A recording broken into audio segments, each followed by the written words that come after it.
अमरावतीमधील प्रसिद्ध विदर्भाचा राजा गणेशोत्सव मंडळाच्या विसर्जन मिरवणुकीची तयारी जोरात सुरू आहे। यंदा विसर्जन 11 सप्टेंबर रोजी होणार असून त्यासाठी मंडळाचे सदस्य आणि कार्यकर्ते आतापासूनच जोमात लागले आहेत।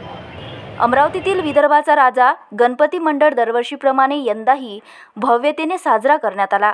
आकर्षक देखावे, सामाजिक उपक्रम आणि भक्तांनी ओसंडून वाहणारी गर्दी यामुळे हा गणपती यंदाही चर्चेचा विषय ठरला।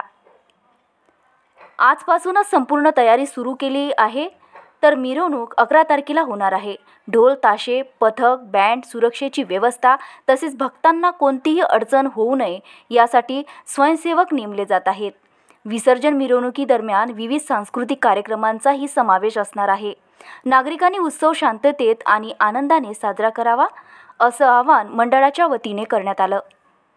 तर अमरावतीकरांनो, विदर्भाचा राजाच विसर्जन हे नेहमीच एक आकर्षक ठरतं। 11 तारखेला होणाऱ्या या विसर्जन मिरवणुकीसाठी तुम्हीही सज्ज व्हा, पण लक्षात ठेवा, आनंद घ्या असं आवाहन दिनेश बुप यांनी केलं।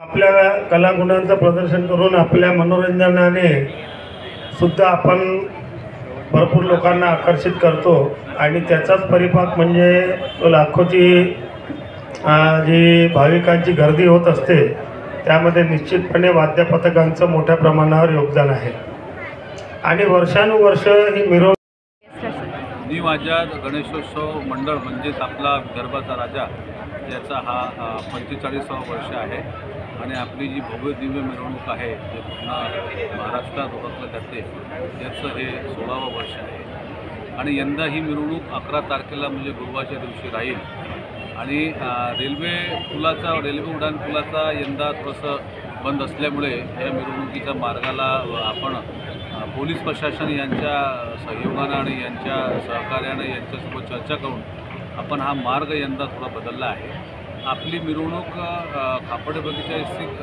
मंडळातून निघून हिरवीन चौक, मालवीय चौक, श्याम चौक आणि राजकमल चौकला जाणार आहे। तेथून यू टर्न मारून पुलाच्या समोरून मिरवणूक पुन्हा आपण मोशी कॉलला जे विसर्जित करतो दरवर्षी, त्याप्रकारे आपण मोशी कॉलला विसर्जन होईल।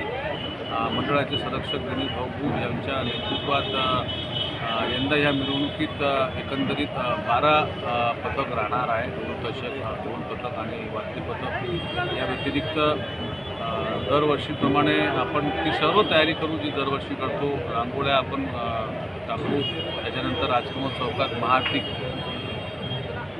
यावर्षी नागरिकांना खूप त्रास सहन करावा लागला सर, कारण की पुलाचं काम एकीकडे चालू आहे आणि लोकांची जागोजागी राजापेठपासून, जयस्तंभपासून तर इरविन चौकापर्यंत खूप असं ट्रॅफिक जाम यावर्षी खूप अडचणीचा सामना करावा लागला आहे। त्याबद्दल काय सांगाल तुम्ही?